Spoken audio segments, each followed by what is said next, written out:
देखिए, मंत्री जी को इस्तीफ़ा दे देना चाहिए।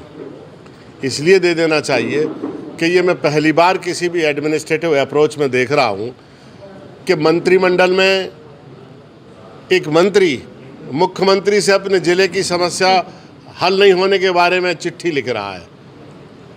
एक जो भी ज़िले का मंत्री है, कैबिनेट मिनिस्टर, महिला और बाल विकास विभाग को लेकर 118 केंद्रों पर जो उन्होंने शिकायत की है कि यहाँ पर उपभोक्ता सामग्री का डिस्ट्रीब्यूशन नहीं हो रहा, आहार पोषण का डिस्ट्रीब्यूशन नहीं हो रहा है, तो ये क्या कर रहा है मंत्री? काय के लिए बनाया है इनको मुख्यमंत्री ने?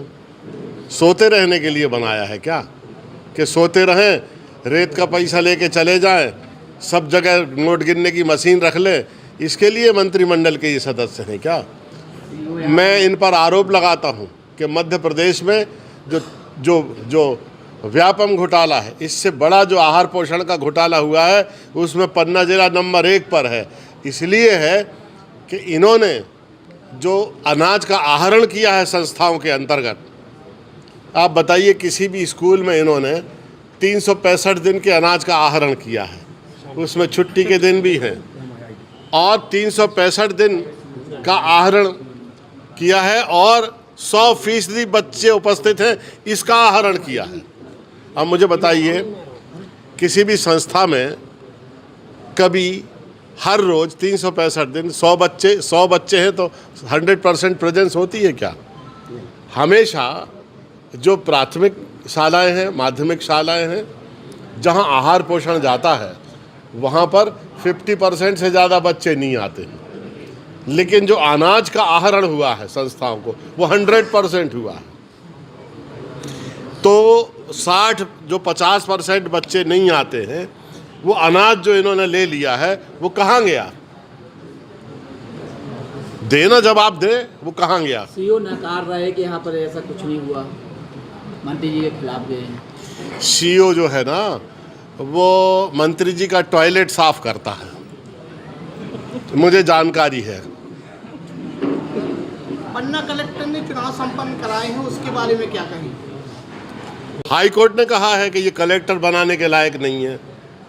इससे ज़्यादा बड़ी, और अभी तक वो कलेक्टर है यहाँ पर, इससे ज़्यादा शर्मनाक बात क्या हो सकती है कि जबलपुर हाई कोर्ट ने कहा कि ये कलेक्टर किसने बना दिया, ये कलेक्टर बनाने लायक नहीं है। आपने कभी सुना कि एक 24 घंटे में एक ही आदमी का 3 बार चुनाव परिणाम बदल जाए? कभी सुना आपने? जिसका चाहे फॉर्म रिजेक्ट कर दो। रेड क्रॉस के चुनाव हुए थे, मेरा कार्यकाल 2 साल का था, मेरा कार्यकाल बचा हुआ था। आप सब लोगों ने सीडी देखा, जो आप कहते ना कि कांग्रेस के नेताओं ने प्रोटेस्ट नहीं किया। एसडीएम ने विज्ञापन निकाले, कलेक्टर ने रेड क्रॉस के चुनाव के, जिस डेट के विज्ञापन निकाले उस डेट के फॉर्म भरे गए, लोगों ने फॉर्म भरे, फॉर्म की स्क्रूटनी हुई, स्क्रूटनी में फॉर्म वैलिड कर दिए गए, और मतदान के लिए मतदाताओं को, रेड क्रॉस के सदस्यों को बुला लिया गया, आजीवन सदस्यों को, और उसके बाद कह दिया गया कि फलाने का फॉर्म रिजेक्ट। स्क्रूटनी के बाद सब ऑन रिकॉर्ड है, सब आपने देखा है, सबके वीडियो बने हुए हैं। अभी चाहो तो अभी देख लो। और 500 लोग खड़े होके कह रहे हैं कि आप कर क्या रहे हैं? ये ऐसी बेईमानी, ऐसी निर्लज्जता।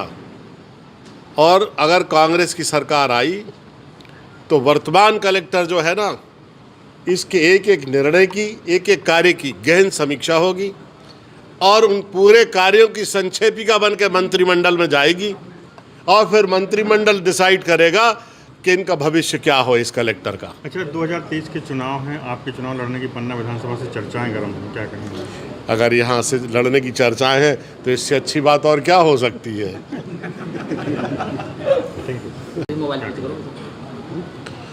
नहीं, वो तो पूरी दुनिया जानती है,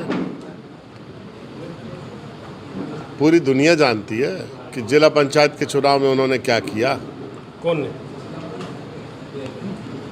मंत्री जी ब्रजेंद्र सिंह ने। क्या हम नाम छुपा रहे, डर रहे क्या नाम छुपाने में? क्या किया उन्होंने रिश्वत का बहुत युक्तियुक्तकरण किया। उन्होंने स्वयं जिला पंचायत सदस्यों को किसको कितने पैसे जाने हैं इसका डिस्ट्रीब्यूशन किया। उन्होंने अपने पास पूरे पैसे जमा कराए जो चुनाव लड़ रहा था उससे, और बाकी सदस्यों में रिश्वत बांटकर, जो एक मंत्री की गरिमा के विरुद्ध है। ये बहुत ये जो कृत्य है ये बहुत बेशर्म, बहुत निर्लज्ज, बहुत अल्पज्ञ, प्रशासनिक मर्यादा के खिलाफ, बहुत अनुशासनहीन, बहुत चरित्रहीन और सब प्रकार के दोषों से युक्त उनका ये कृत्य है, जिन्होंने एक मंत्री की गरिमा को, उसकी डिग्निटी को, उसके एडमिनिस्ट्रेटिव उसके नियम संचालन और प्रक्रिया को, सबको उन्होंने लज्जित किया है। यहाँ पर ये किसी भी मंत्री को ये नहीं करना चाहिए। रिश्वत के युक्तिकरण को लेकर जितने वो अलर्ट थे, उसके स्मूथ डिस्ट्रीब्यूशन को लेकर जितने वो अलर्ट थे, अगर यहाँ के प्रशासन को लेकर वो अलर्ट रहें तो उनके लिए बहुत अच्छा होगा। लेकिन अब उनके पास समय नहीं है। खनिज मंत्री का क्षेत्र है, रेत का कारोबार बड़ी मात्रा में चल रहा है, क्या करेंगे? लोग उंगली उठा रहे हैं उन पर कि 50 लाख रुपए की रेत वो रोज उठा रहे हैं।